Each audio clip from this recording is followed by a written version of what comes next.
Hello student, ये बेटे हम 11 चैप्टर करेंगे शब्द रचना। तो पहले करेंगे हम शब्द रचना किसे कहते हैं। शब्द में उपसर्ग, प्रत्यय और समास के कुछ शब्दांशों को जोड़कर एक शब्द से अनेक शब्दों के लिए शब्द रचना कहते हैं इसको। अब शब्द रचना कितने प्रकार की होती है? शब्द रचना 3 प्रकार की होती है, जैसे उपसर्ग, प्रत्यय, समास।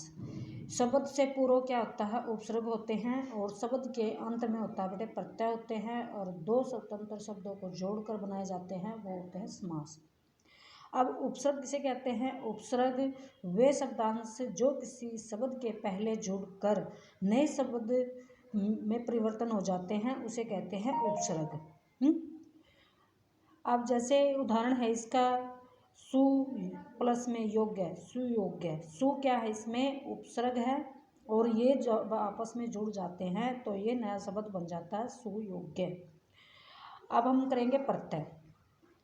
जो शब्दांश किसी शब्द के अंत में जुड़कर नए शब्द का निर्माण करते हैं अर्थात नया शब्द बनाते हैं उसे कहते हैं प्रत्यय। जैसे गरीब है, प्लस में ई प्रत्यय जोड़ दिया, ये लास्ट में जुड़ेगा बेटे प्रत्यय, तो गरीबी हो जाएगा। साहित्य में इक प्रत्यय जोड़ दिया तो साहित्यिक हो गया। अब करेंगे हम समास। समास का शाब्दिक अर्थ होता है संक्षेप करना। 2 या 2 से अधिक शब्दों के मेल द्वारा निर्मित नए शब्द बनाते हैं उसे कहते हैं समास। तो इसमें जो ये अब जैसे इसका उदाहरण देखो, नीला है कंठ, नीलकंठ, सी हो गया।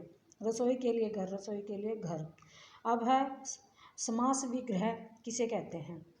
समस्त पद के पहले पद को पूर्व पद और उत्तर पद कहते हैं, और सामासिक शब्दों के संबंध को स्पष्ट करना समास विग्रह कहलाता है।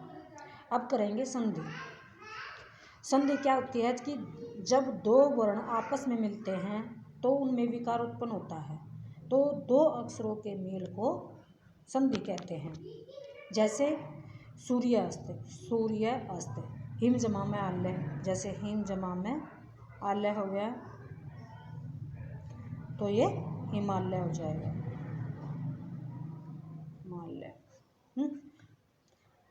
जैसे पुस्तक जमा में आलय, पुस्तकालय हो जाएगा, ये हमारा संधि है। अब देखो ये इसके हैं। अब एक्सरसाइज है ये हमारी। तो आजीवन शब्द में उपसर्ग कौन सा? तो आ है इसमें उपसर्ग प्लस जीवन। साहस शब्द में प्रत्यय लगाकर नया शब्द बनाइए, तो साहसिक एक प्रत्यय लगा देंगे इसमें। तो समास किसे कहते हैं?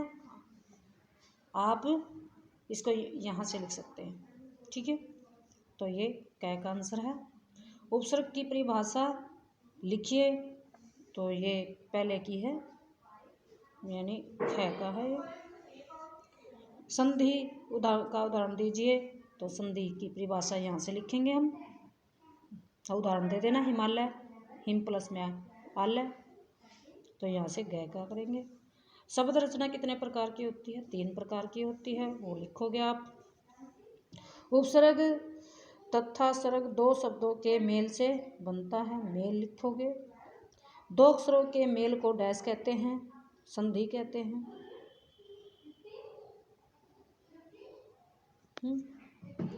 और अंत में क्या जुड़ता है? प्रत्यय जुड़ता है, तो अंत लिखोगे, ठीक है।